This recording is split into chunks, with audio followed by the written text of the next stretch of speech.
Hello everyone, welcome back to my channel. Today I want to discuss about future tense. इसके पिछले video में मैं future tense की पहचान बता दी हूँ और इसमें भी पहचान रिपीट करूँगी। फ्यूचर टेंस की अफर्मेटिव सेंटेंस मैं बताई हूँ, आई मीन सिंपल सेंटेंस, साधारण वाक्य। इस वीडियो में मैं फ्यूचर टेंस को क्या कहते हैं, भविष्य काल तो बताई थी, फिर जान लीजिए इसकी पहचान गागेगी। इस टेंस में मैं फ्यूचर टेंस की निगेटिव सेंटेंस के बारे में बात करें। निगेटिव सेंटेंस का हिंदी मीन क्या होता है? नकारात्मक वाक्य। ऐसे सेंटेंस जिसमें कार्य के न होने की संभावना हो नकारात्मक वाक्य कहलाते हैं। इसका हेल्पिंग वर्ब क्या होता है? विल या सेल। हेल्पिंग वर्ब विल या सेल। हेल्प स्ट्रक्चर सबसे पहले समझ लेते हैं। स्ट्रक्चर में सबसे पहले subject plus helping verb plus not plus verb का फर्स्ट फॉर्म प्लस ऑब्जेक्ट। तो ये हमारा स्ट्रक्चर होता है। स्ट्रक्चर को हिंदी में सूत्र या फार्मूला कह सकते हैं, सूत्र कह सकते हैं। इंग्लिश में इसका फार्मूला भी है, कह सकते हैं। स्ट्रक्चर कहिए या फार्मूला कहिए। आई होप आप सभी को मेरे द्वारा दिया गया इन्फॉर्मेशन अबाउट फ्यूचर, फ्यूचर की आइडेंटिफिकेशन, फ्यूचर इंडेफिनिट टेंस क्या होता है, फ्यूचर इंडेफिनिट टेंस का अफर्मेटिव सेंटेंस जो मैं पिछले वीडियो में बता दी उसे देख लीजिए। निगेटिव सेंटेंस सारा समझ में आया होगा। इसका स्ट्रक्चर भी बता दी हूँ। अब एग्जाम्पल के थ्रू आप सभी को डिटेल बताना चाह रही हूँ, तो आप सब मेरे वीडियो में स्टार्टिंग से लेकर अंत तक लगे रहिए। आई होप आपको बहुत कुछ सीखने को मिलेगा। तो let's start reading with example. Example number 1, वह आज क्रिकेट नहीं खेलेगा। He will not play cricket today. What is he? अगर कोई पूछ दे ही क्या है, he subject will helping verb not, helping verb के जस्ट बाद नॉट, प्ले वर्ब का फर्स्ट फॉर्म, ऑब्जेक्ट क्या है? क्रिकेट। अगर अदर वर्ड आ जाए तो क्या है? टूडे, यानी अदर वर्ड है, ऑब्जेक्ट के बाद other word. He will not play cricket today. I hope आप सभी को अच्छे से समझ में आया होगा। Subject, helping verb, not, verb का फर्स्ट फॉर्म, ऑब्जेक्ट, ये सभी क्या होता है और किसका यूज कहाँ होता है। सब्जेक्ट जो होता है यानी कार्य को करने वाला, किसी भी सेंटेंस में कार्य को करने वाला यानी कर्ता सबसे पहले आता है, उसके बाद हेल्पिंग वर्ब, फिर नॉट, वर्ब का फर्स्ट फॉर्म, फिर ऑब्जेक्ट। तो दूसरा एग्जाम्पल पढ़ते हैं। हम लोग दिल्ली नहीं जाएंगे। We shall not go to Delhi.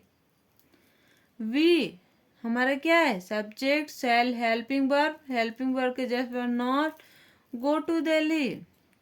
I hope आप सभी ये भी एग्जाम्पल समझे होंगे। एग्जाम्पल नंबर 3, मैं बाजार नहीं जाऊंगा।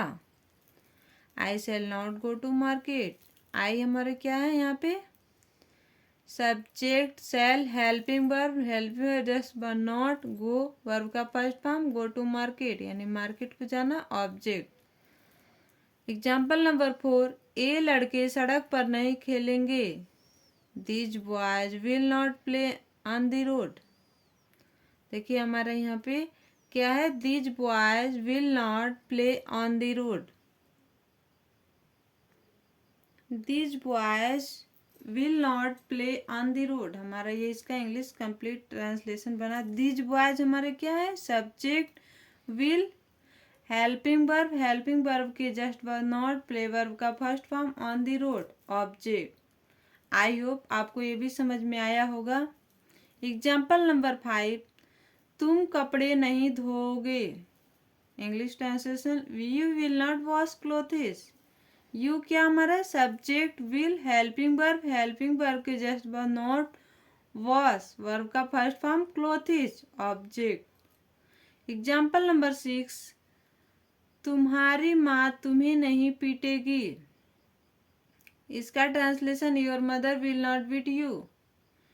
योर मदर हियर इज क्या है? योर मदर कोई पूछे, सब्जेक्ट, हेल्पिंग वर्ब हमारा क्या है? विल नॉट, हेल्पिंग वर्ब के जस्ट बाद नॉट, वर्ब का first form, beat you. You क्या है? किसको पीटेगी? यू जो है कोई ऑब्जेक्ट होगा जिसे पीटेगी। यू हमारा क्या है यहाँ पे? ऑब्जेक्ट।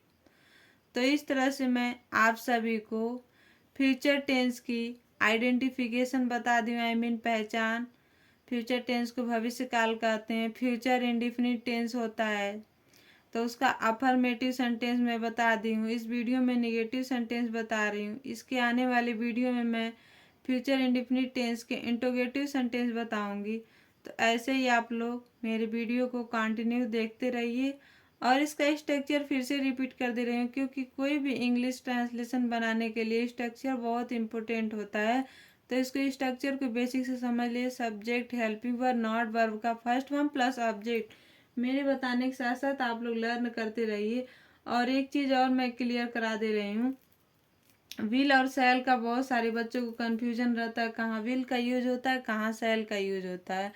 तो और आई और वी के साथ किसका प्रयोग होता है? आई हो गया हमारा और वी हो गया, यहाँ पे लिखी भी हूँ सेल। और बाकी सब्जेक्ट के साथ विल का प्रयोग होता है। तो आप इसे लर्न कर लीजिए। या हेल्पिंग वर्ब विल लगेगा या सेल लगेगा। अगर विल नहीं किसी में विल लगेगा, किसी में सब्जेक्ट के अकॉर्डिंग विल लगेगा या सेल लगेगा। इस तरह और इंटरेस्टिंग वीडियो देखना चाह रहे हैं तो चैनल पर विजिट करिए और लाइक सब्सक्राइब करना ना भूलिए। Thank you for watching.